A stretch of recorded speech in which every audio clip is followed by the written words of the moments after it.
যাই হোক, আজকে তোমাদের সাথে শেয়ার করব লাড্ডু গোপাল মানে আমার ছোটদির ছেলের রাইস সেরেমনি।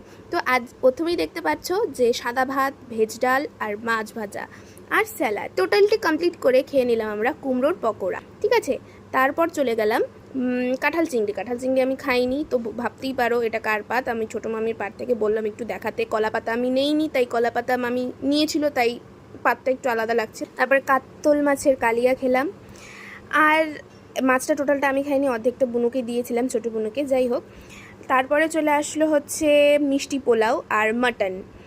এখন পরপর কিন্তু ব্লগ চলে আসবে আমার আশীর্বাদ, পাটিপত্র, লাড্ডুর পুরো রাইস সেরেমনির ব্লগ আর আমার রেস্ট্রি।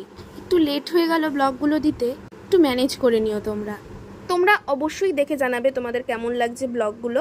তারপরে পাতে চলে আসলো মিষ্টি, চাটনি, আইসক্রিম, হজমলা। খেয়ে আজকের ব্লগটাকে এখানেই শেষ করলাম। কেমন লাগলো জানা।